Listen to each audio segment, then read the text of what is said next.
Real Maharashtra 24 news, आम्ही दाखवतो सत्य.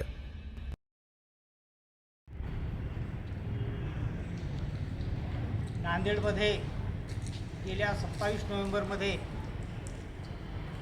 एका विजातीय प्रेम प्रकरणातून बौद्ध समाजाचा अक्षय गौतम ताटे या नवयुवकाला त्या प्रेमिकाच्या वडिलांनी व भावानी पूर्णपणे त्याच्यावर गोळ्या झाडून, नुसतं गोळ्या झाडल्या नाही तर त्याच्या डोक्याला फरशीचे घाव घालून त्याला जिवंत ठार करण्यात आलं.